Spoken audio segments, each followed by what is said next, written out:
Okay, तो इस video में हम लोग देखेंगे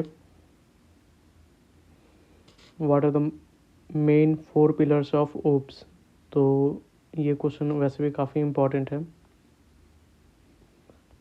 तो इसको एक बार गो थ्रू कर लेते हैं। जो भी बेसिक फंडामेंटल्स है उसको एक एक करके अभी क्लियर करेंगे, लाइन बाय लाइन ही पढ़ के क्लियर करते हैं।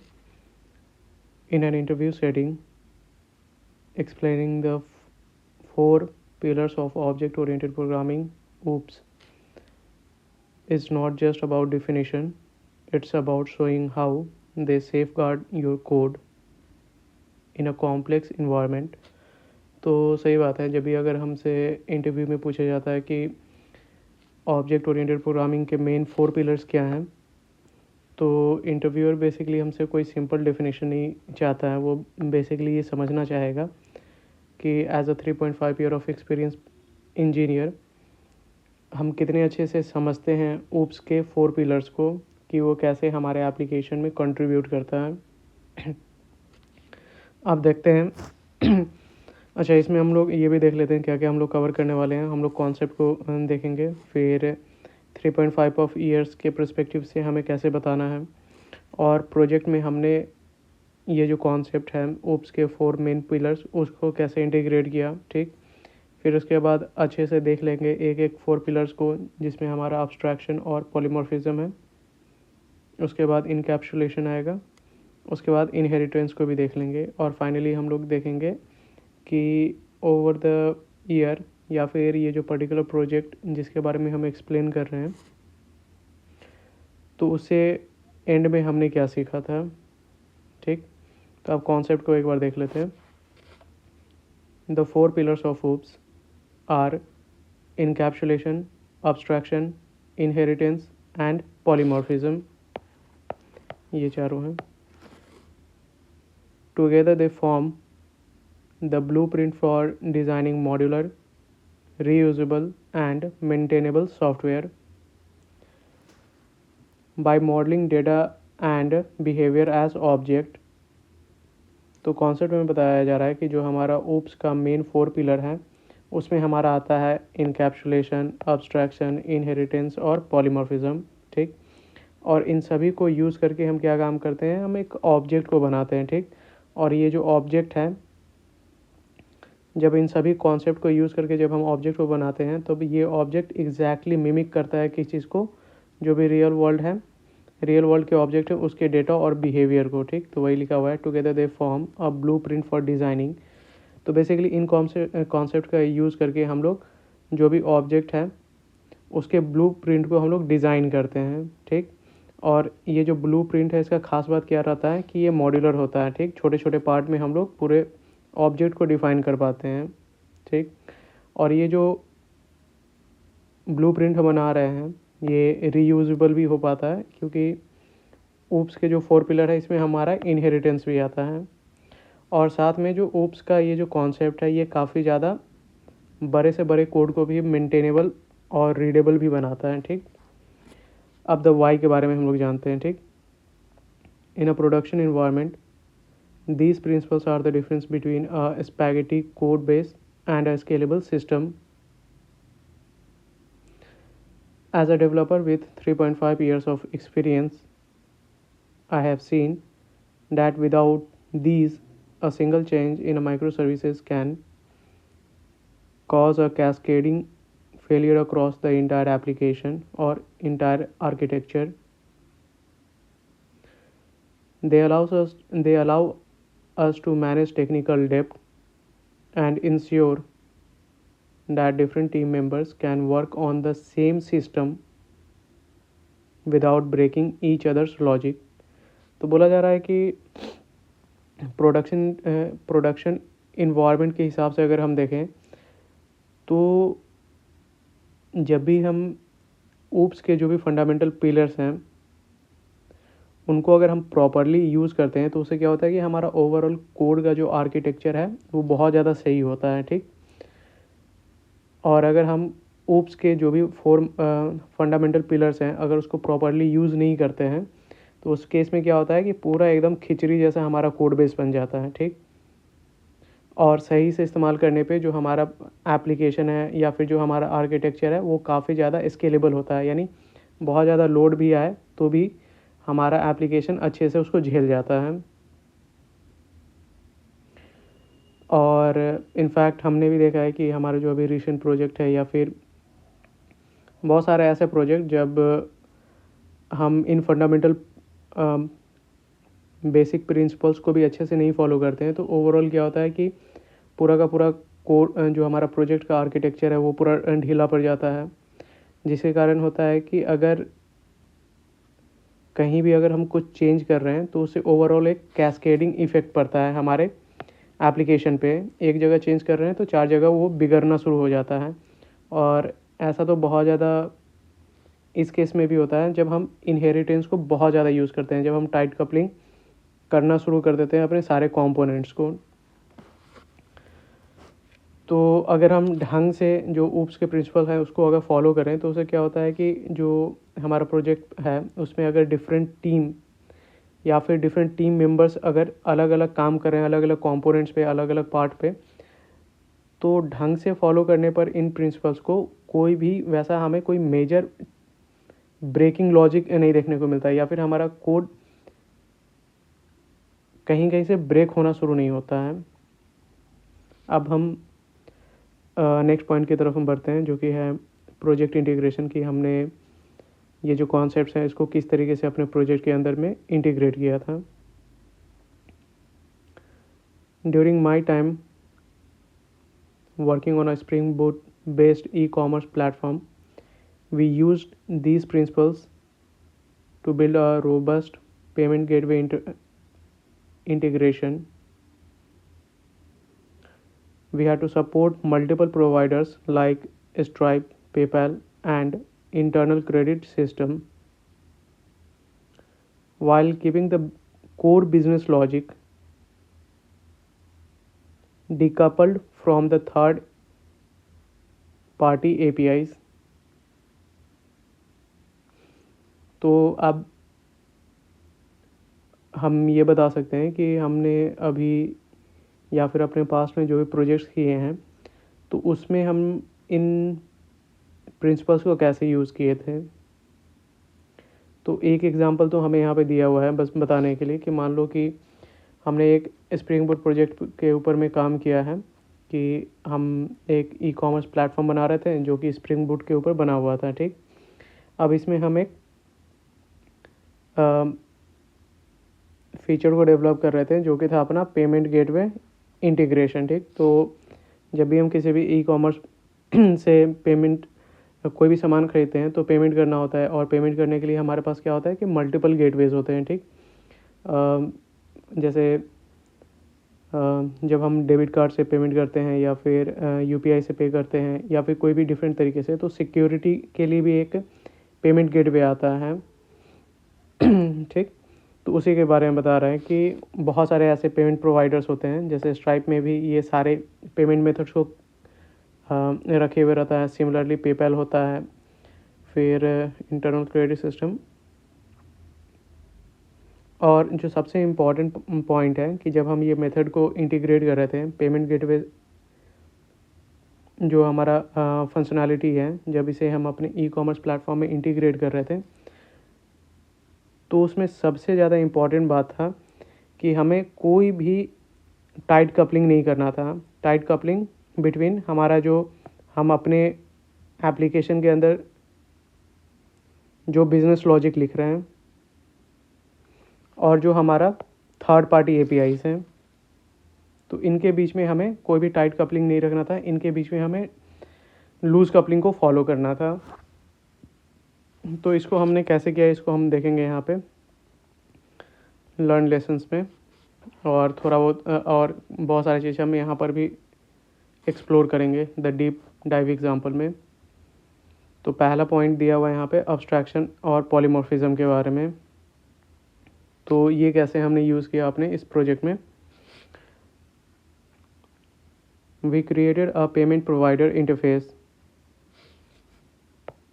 जो कि हमारा अब्स्ट्रैक्शन प्रिंसिपल को फॉलो करता है। इंटरफेस बेसिकली हमें अब्स्ट्रैक्ट जो प्रिंसिपल है उसको फॉलो करने में हेल्प करता है। The checkout service did not care how a payment was processed.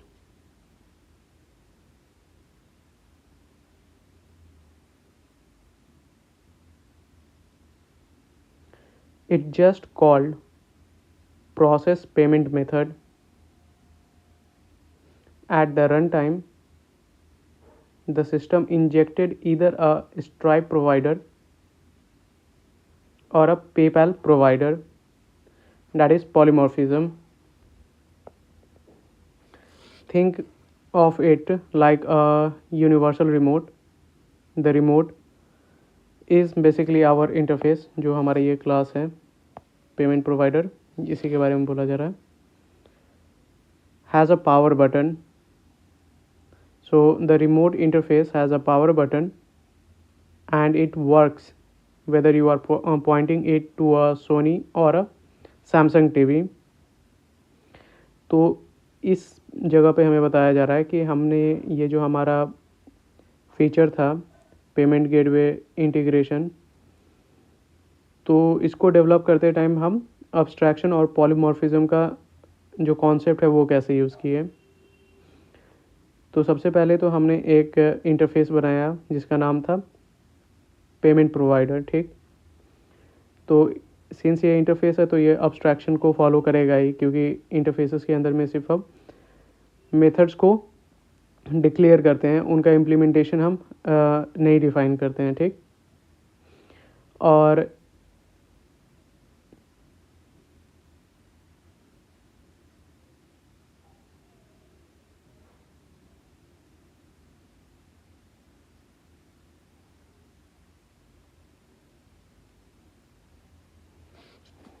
जो हमारा चेकआउट सर्विस है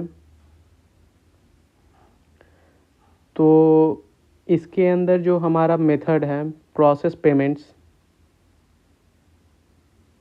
जब हम इसको कॉल करते हैं तो इसको एग्जैक्टली पता नहीं होता है कि कैसे पेमेंट को प्रोसेस करना है. ठीक, ये बेसिकली इंजेक्ट होता है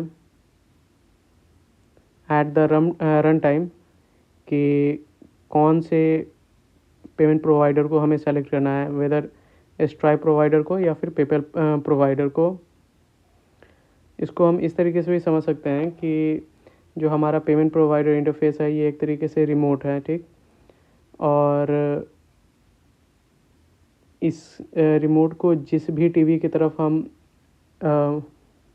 तरफ करके अगर पावर बटन प्रेस करते हैं तो वो ऑन ऑफ होगा. इसको हम लोग थोड़ा और देख लेंगे अभी आगे जब अब्स्ट्रैक्शन और पॉलीमॉर्फिज्म का कॉन्सेप्ट पढ़ेंगे तब.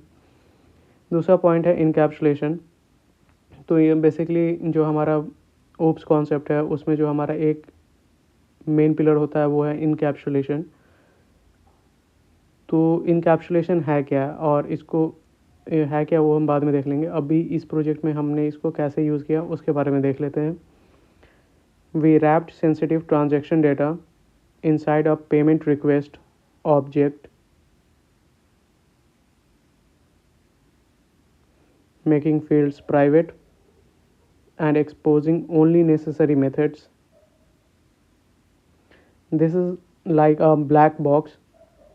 You feed it data and it gives a result without letting you mess with the internal wiring.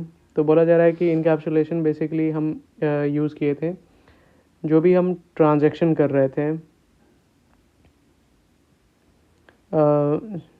Basically जो हमारा ट्रांजैक्शन डेटा है उसको प्रॉपरली ये रैप करने के लिए. अब ये कॉन्सेप्ट को भी हम आगे थोड़ा अच्छे से देख लेंगे. तो रैप हम कर रहे थे बेसिकली एक पेमेंट रिक्वेस्ट ऑब्जेक्ट बना के. इस ऑब्जेक्ट के अंदर जो भी हमारा ट्रांजैक्शन से रिलेटेड सेंसिटिव डेटा है उसको हम लोग अच्छे से रैप करके रख रहे थे. रैप इन द सेंस कि कोई भी अगर इम्पॉर्टेंट फील्ड है तो उसको हम प्राइवेट बना रहे थे ताकि बाहर से कोई भी इन सेंसिटिव डेटा को ना देख सके. और जो सिर्फ नेसेसरी मेथड्स हैं तो सिर्फ उसी को ही हम एक्सपोज कर रहे थे. जैसे फॉर एग्ज़ाम्पल हो सकता है कि हमें ट्रांजैक्शन करने से पहले ये चेक करना हो कि वेदर जो यूज़र है उसके अकाउंट में अप्रोप्रिएट अमाउंट ऑफ मनी भी है कि नहीं उस ट्रांजैक्शन को प्रोसीड करने के लिए। तो वहाँ पे जो गेट यूज़र बैलेंस अगर कोई एक ऐसा मेथड है तो ये एक इम्पॉर्टेंट मेथड है, तो ये बस हम शो कर रहे हैं। रेस्ट जो भी इम्पोर्टेंट यूज़र का डेटा है वो हम एक्सपोज नहीं कर रहे हैं, जैसे यूज़र का नेम, उसका पासवर्ड वगैरह। और जो भी इंटरनल जो इम्प्लीमेंटेशन है वो सभी को हम यूज़र से हाइड करके रख रहे हैं। जो सिर्फ इम्पॉर्टेंट डेटा है, जो सिर्फ इम्पॉर्टेंट रिज़ल्ट है, उसी को हम सिर्फ यूज़र को बता रहे हैं। जैसे एक ब्लैक बॉक्स जो होता है उसके अंदर हम डेटा को डालते हैं, ठीक। और ये जो ब्लैक बॉक्स है हमें एक रिज़ल्ट देता है बिना हमें ये बताए हुए कि अंदर किस तरीके से चीज़ें काम कर रही हैं। अब जो हमारा फोर्थ पॉइंट है, वो फोर्थ या फिर थर्ड पॉइंट बोलो, वो है inheritance. We used a base abstraction class to share common logic like transaction ID and timestamps across all specific payment types, reducing code duplication। तो बोला जा रहा है कि इस फीचर को इम्प्लीमेंट करने के लिए जो हमारा पेमेंट गेटवे को इंटीग्रेट करते टाइम बेसिकली हम एक क्लास को भी बनाए थे जिसका नाम था अब्स्ट्रैक्ट ट्रांजैक्शन क्लास, ठीक। इस क्लास के अंदर जो भी शेयर्ड कॉमन लॉजिक था, जैसे कि ट्रांजैक्शन आईडी हो गया या फिर टाइम स्टैम्प हो गया, ये सब जो कॉमन प्रॉपर्टीज़ थे वही सिर्फ हम इसके अंदर में डिफ़ाइन किए थे कॉन्क्रीट वे में।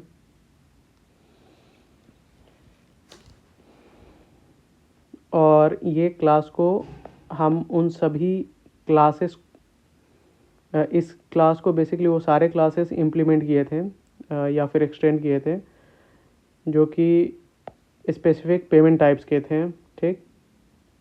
जैसे क्या हुआ कि हमें बार बार जो इस क्लास के अंदर जो हमने कोड डिफ़ाइन किया था, इम्प्लीमेंट किया था, वो हमें हर क्लास के अंदर बार बार डिफ़ाइन नहीं करना पड़ रहा था। अब हम लास्ट पार्ट में देख लेते हैं कि इस पूरे फीचर को डेवलप करते टाइम हम क्या क्या चीज़ों को सीखें। तो एक तो प्रो टिप है कि a pro tip from this project, we initially overused inheritance, creating deep hierarchies that became rigid. We realized that composition over inheritance is often better for flexibility. For instance, instead of making a credit card payment be a type of security validator, we gave it a validator as a property. This kept our heap memory cleaner and our unit test much simpler to write. तो बोला जा रहा है कि ये जो पूरा feature है इसको डेवलप करते टाइम हमने कुछ चीज़ों को सीखा था।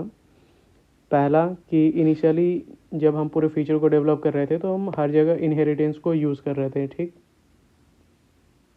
अब इनहेरिटेंस को यूज़ करने से हुआ क्या कि एक बहुत ही मतलब डीप हायरकी बन गया क्लासेस के बीच में, और ये काफ़ी ज़्यादा रिजिड हो गया पूरा का पूरा सिस्टम। अगर एक क्लास के अंदर अगर हम कुछ भी चेंजेस कर रहे हैं तो उसका हमें कैस्केडिंग इफेक्ट दिख रहा है दूसरे क्लासेस के भी ऊपर। तो ये चीज़ हमने बाद में रियलाइज़ किया कि जो कॉम्पोजिशन का कॉन्सेप्ट है ये काफ़ी ज़्यादा बेटर है इनहेरिटेंस के कंपैरिजन में, क्योंकि ये हमें बहुत सारा फ्लेक्सिबिलिटी प्रोवाइड करता है। जैसे एक हमारा मिस्टेक था कि जो हमारा क्रेडिट कार्ड पेमेंट था इसको हमने एक्सटेंड कर दिया एक पेरेंट क्लास से जो कि था सिक्योरिटी वैलिडेटर, जो कि ज़रूरत था भी नहीं। इंस्टेड कि जो हमने बाद में किया कि जो हमारा ये क्रेडिट कार्ड पेमेंट है, इसके अंदर ही हमने एक फील्ड बना दिया वैलिडेटर का। और इससे क्या था कि ओवरऑल हमारा जो हीप मेमोरी है ये काफ़ी हद तक ईजिली क्लीन हो पा रहा था, क्योंकि मल्टीपल क्लासेस एक दूसरे को पॉइंट आउट नहीं कर रही थी। और दूसरा, कॉम्पोजिशन को लिखने से हमारा जो यूनिट टेस्ट है वो काफ़ी ज़्यादा आसान हो गया। एक बार हम वापस गो थ्रू कर लेते हैं कि ये जो क्वेश्चन था कि what are the main 4 pillars of OOPs, उसको हम कैसे एक्सप्लेन करेंगे। तो हम बता सकते हैं कि पहला, कि जो भी इंटरव्यूअर हमारा इंटरव्यू लेगा तो वो जब भी हमसे ये क्वेश्चन पूछेगा तो वो सिर्फ हमसे डेफिनेशन तो जानना नहीं चाहेगा, वो बेसिकली समझना चाहेगा कि हम कितने अच्छे से इन कॉन्सेप्ट्स को समझते हैं। तो पहले तो हम बता देंगे कि जो 4 पिलर्स में इनकैप्सुलेशन, अब्स्ट्रैक्शन, इनहेरिटेंस और पॉलीमॉर्फिज्म आता है, ठीक। और इनको यूज़ करके बेसिकली हम ब्लूप्रिंट तैयार करते हैं किसी भी ऑब्जेक्ट का। और ये जो ब्लूप्रिंट है, इन कॉन्सेप्ट्स के कारण काफ़ी ज़्यादा मॉड्यूलर, रीयूजेबल और मेंटेनेबल बनता है, जो कि प्रॉपरली मॉडल कर पाते हैं किसी भी रियल वर्ल्ड ऑब्जेक्ट के डेटा और बिहेवियर को। अगेन, ये जो कॉन्सेप्ट है ऊप्स के, इनकैप्सुलेशन, अब्स्ट्रैक्शन, इनहेरिटेंस और पॉलीमॉर्फिज्म, इनके हेल्प से हम किसी भी ऑब्जेक्ट का ब्लूप्रिंट तैयार करते हैं। और ये जो ब्लूप्रिंट है ये काफ़ी ज़्यादा मॉड्यूलर होता है, रीयूजेबल होता है और मेंटेनेबल होता है, जिससे जो हमारा ऑब्जेक्ट का डिज़ाइन है वो काफ़ी हद तक रियल वर्ल्ड ऑब्जेक्ट के डेटा और बिहेवियर को मिमिक कर पाता है। और 3.5 ईयर ऑफ एक्सपीरियंस के पर्सपेक्टिव से जब भी हम प्रोडक्शन इन्वायरमेंट के लिए कोड को लिखते हैं उस टाइम हमें इन कॉन्सेप्ट के बारे में जानना अच्छे से बहुत ज़्यादा ज़रूरी होता है। तभी हम समझ पाते हैं कि हमारा जो ओवरऑल कोड है, जो हमारा आर्किटेक्चर है, वो एक खिचड़ी है या फिर एक प्रॉपर वेल बिल्ड आर्किटेक्चर है, जो कि एकदम स्केलेबल सिस्टम, जो कि बहुत सारे यूज़र को आसानी से हैंडल कर सकता है।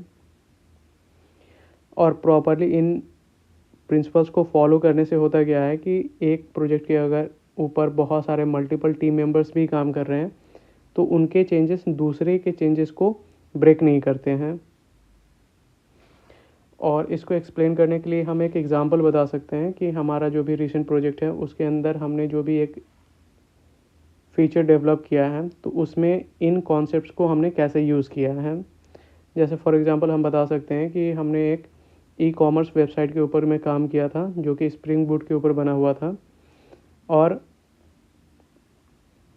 इस ई कॉमर्स वेबसाइट पे हमने एक फ़ीचर को डेवलप किया था जो कि था पेमेंट गेटवे इंटीग्रेशन, ठीक।